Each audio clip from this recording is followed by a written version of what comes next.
Hi, everybody. It's Brian here. I hope that you've all been having a restful and Christ filled break. I've been back in Pennsylvania for the last month, and I've really enjoyed reading God's need and God's goal. So today we got to the final chapter, which is called God's Goal Being to Enter into Man and Mingle Himself with Man. So at the beginning of this chapter, we see that we actually gain more of God through our failures than through victory.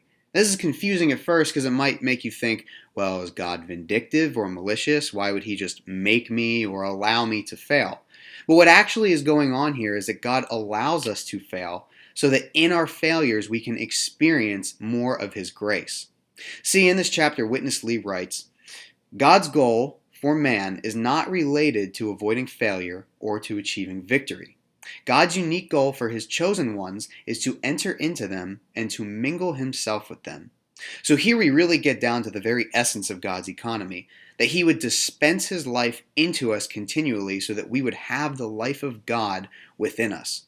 In fact, our usefulness and our function for God depend on our capacity to be mingled with Him.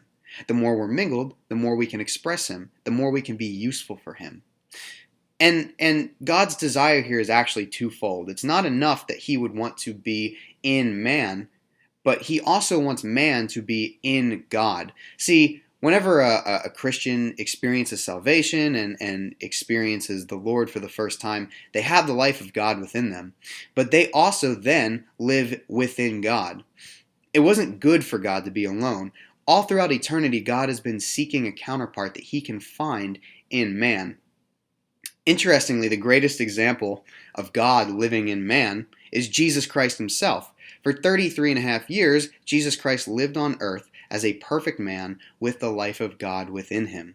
So, saints, when we have the life of God within us, we can then express and shine forth that life of God in our human living every day. And this is such an encouraging word as we're about to start a new semester, because every day we will have an opportunity to minister forth and to shine and express Christ to people that we see in class, on campus, on the street, anywhere. And so I hope that everyone takes this encouragement and can just consider, Lord Jesus, let us be filled with You more today, more every day, that we can experience His divine life in our human life.